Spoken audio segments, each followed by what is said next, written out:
Welcome back to the Citizen channel. We're all staying safe and well, and this is a history vlog, so I'm actually doing it for the season 2025-2026, but of course this is something of interest for any time really, but obviously this is a little look at the games in season 2025-26 and the corresponding ones back in history. So for instance, this one I'm looking at match day 1 for the 25-26 season, which is Wolves away, as I'm recording this, still a few weeks away.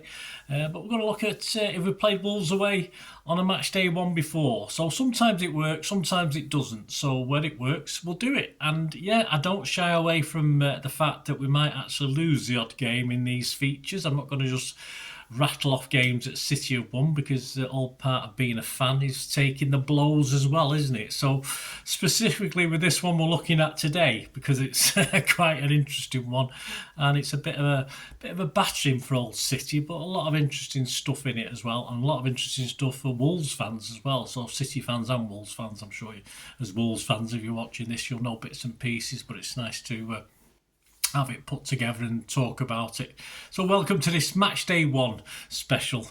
We're going to look at a trip to Molineux, of course, in this one. And yeah, we'll go back to 1962-63. I was alive, I was born, but I wasn't going to any football matches. I went to my first football match in 1965-66 season, my first away game in 1973-74 season. So yeah, I was a little bit not quite right for going to this one, but if you were at this one in 1962-63 at Molineux, match day 1 of that season, let us know, and let us know your memories, or if your dad was and he told you about it, because it was quite an impressive game, certainly for Wolves, and not so impressive for us. And it sort of started off what would be a fairly poor season and a fairly poor period for Manchester City, but as I said, we're City fans, we can take it, can't we? Wolves had finished the previous First Division season, 1961-62, down in 18th, which was a shocker for them.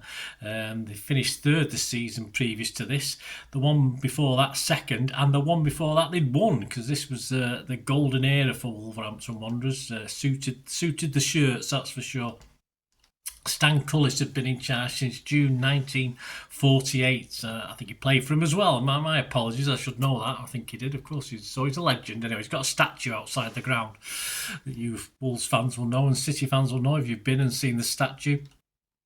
And of course, he led Wolves to their most successful era to date. They'd won the FA Cup a couple of times in 1949 and 1960 under him.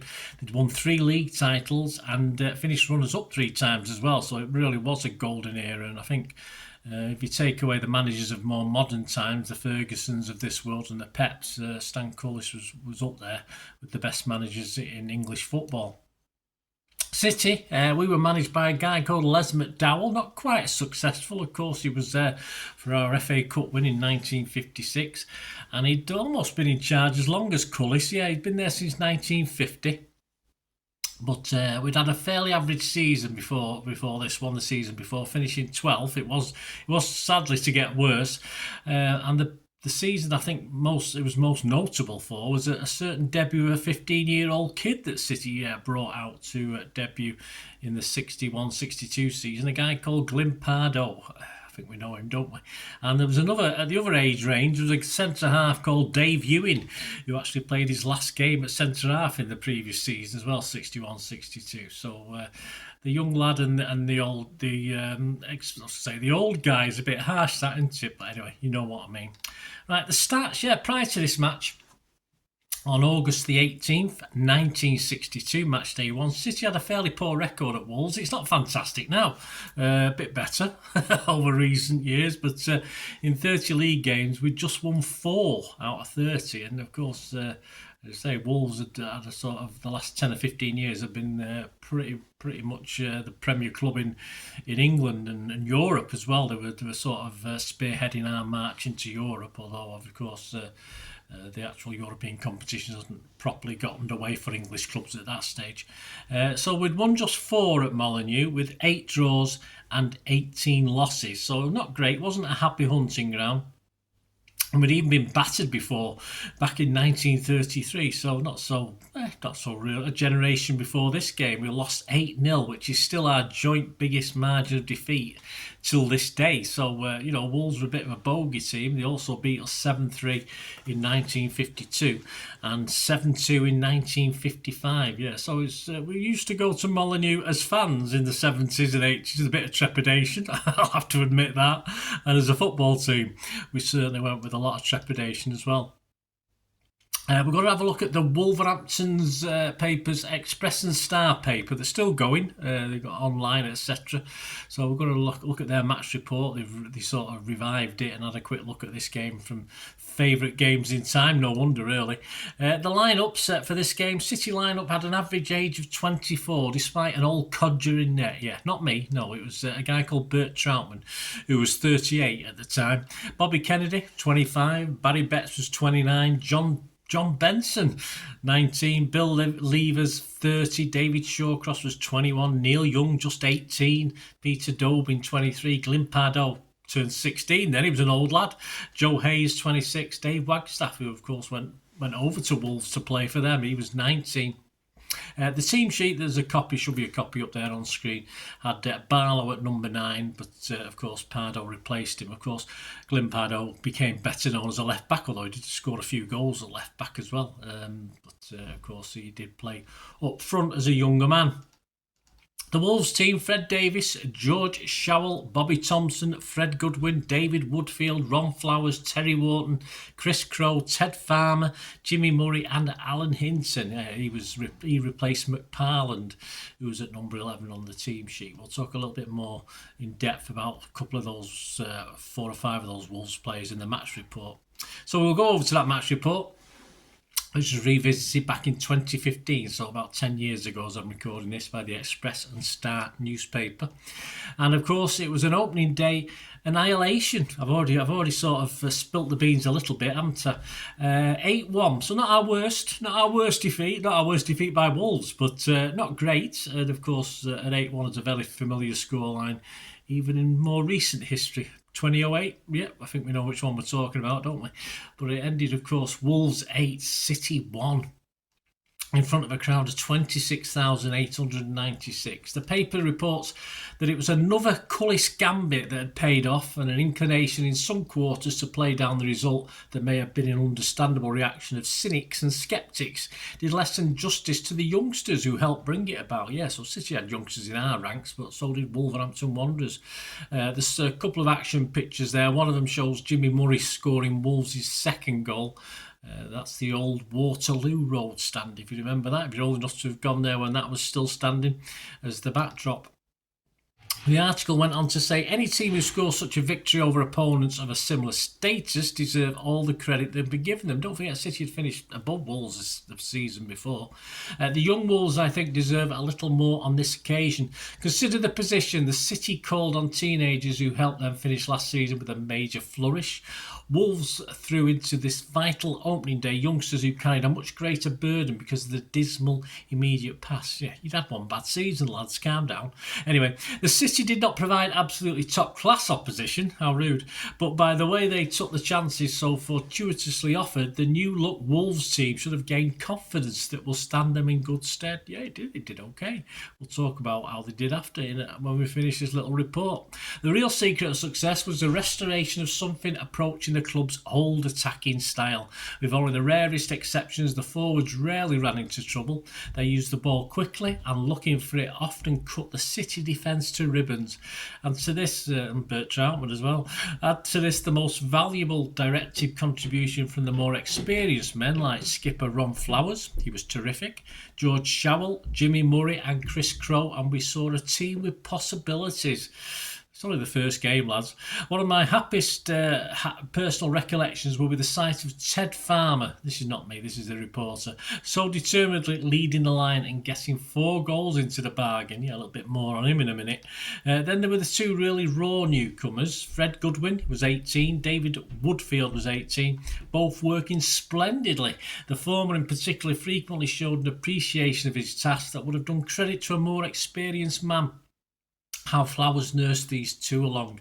The City middle line just could not match the home half-backs, and the ability of Crowe and Murray to fox them led to several of the goals. The first was a Crowe-designed gem, a flying header by Farmer in just 2 minutes, and the next a well-timed tap-in by Murray on 15 minutes. Another good one by Farmer after 40 minutes wiped out George Scholl's 25th minute header into his own net. Yes, we didn't even score the goal. They scored it. It was an own goal. At half-time, it was 3-1, but there was worse to come for us Sky Blues for the second half. Between the 47th and 56th minute, Wolves went goal crazy, said the report. 4 came from Wharton again on 47 minutes. Crowe made Farmer, I think that's Crowe assisted Farmer, on 49 minutes. Hinton and Murray on 50 and 55 minutes. And with 10 minutes left, Farmer got his 4th goal. I think that's called is it a haul? I think a 4-goal haul. I think it's called a haul. I think 5's a glut, 4's a haul. Ted Farmer scored almost 10% of his Wolves career goals in this one match. There you go. It looked a runaway, said the paper, but there had to be some remarkable good saves by Fred Davis. Yes, he'd stopped playing snooker at that time. Not really. And stout work by George Scholl and Bobby Thompson to keep out efforts by City. Yeah, shall we say, going back to me this, guys, shall we say the score flattered Wolves? Possibly, but it certainly wasn't to be a one-off, was it, as far as bad performances by City this season. We wouldn't get hammered by that score again, but it didn't go too well. Our campaign had got off to the worst possible start, of course, with this annihilation, and that's what it was at Molineux. And poor Bert, he possibly needed a back massage after picking the ball out of the net 8 times. And poor Glimpardo had probably wished he'd stayed on at school after this game. What happened next? Well, in the return game at Main Road, a poor crowd, because City were getting poor crowds in those days. We were sort of giving up on our team, guys. Don't blame me. I was only 3 or 4. I couldn't have gone and supported them. But a crowd of 14,170 witnessed 19th place City before the game take on 6th place Wolves. So they were doing all right. And they must have thought, that crowd, and the City fans in that crowd must have thought the revenge was on the way as we took a 3-0 lead through Peter Dobin, Joe Hayes and George Hanna in just 26 minutes. 3-0 up after 26 minutes. Only see Wolves share the points. They came back to grab one just before half-time and eventually made it 3-3 with goals from Chris Crowe, who scored that one just on the 45th minute. Barry Stobart, before he took over the haulage business, and only kidding, and John Galley scored to complete the comeback, and that was all before the 60th minute. So I suppose City did well to hang on to that one, 3-3 in fairness. Wolves did have a better season. They were 6th before that game. They went on to finish 5th, so that was okay, all right, not to the heights they were 4 or 5 seasons before. They finished 11 points behind eventual champions Everton. Stan Cullis was somewhat surprisingly, according to Wikipedia, I'm not too sure if the fans thought so at the time, sacked in 1964. And ironically, the very same season 64-65, Wolves were relegated, so probably served them right, didn't it? Not surprisingly, or unsurprisingly, City sacked Les McDowell at the end of this season after winning just 10 games out of 42.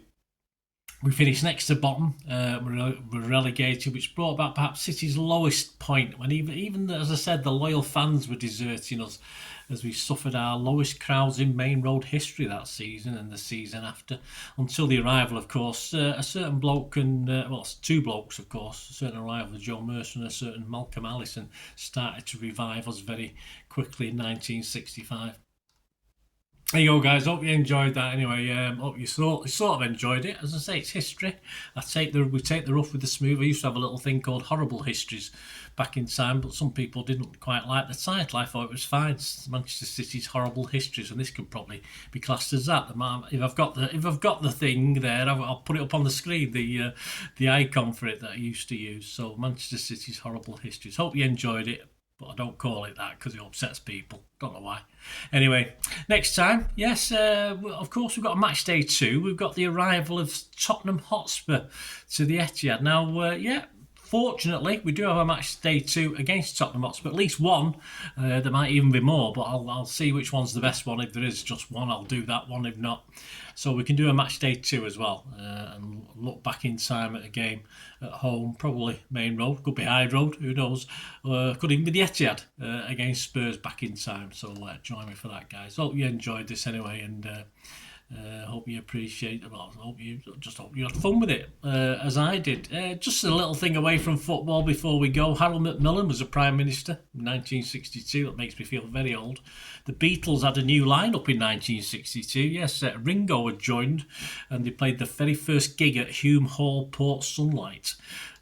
That's over in Merseyside. Frankie Ifield was spending his fourth week at number 7.